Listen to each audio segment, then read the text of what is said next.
En Turquie, une centaine de gynécologues ont été sanctionnés par le ministère de la Santé pour avoir pratiqué trop de césariennes. C'est ce que révèle le journal turc Le Birgun dans un article paru le 11 juillet. Certains médecins ont été suspendus, d'autres se sont vus infliger une amende avec parfois l'obligation d'assister à des formations de remise à niveau avant de pouvoir reprendre leur activité.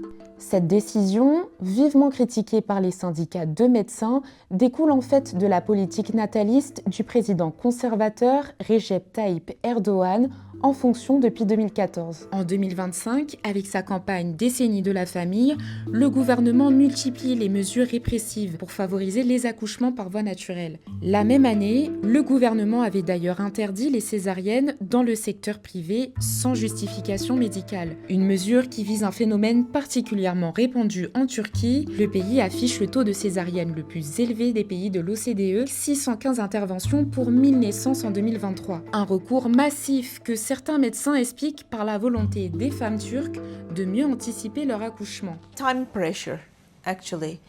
En fait, c'est la pression du temps, parce que bien sûr, on ne sait pas combien de temps va durer un accouchement naturel, alors qu'avec une césarienne, on sait que ça prendra au maximum une demi-heure et que ce sera fini.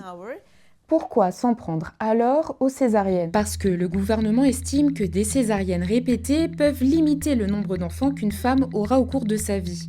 Selon la Haute Autorité de Santé, même s'il n'existe pas de règle imposant un nombre limité de césariennes, une succession de cette intervention médicale peut limiter le nombre d'enfants.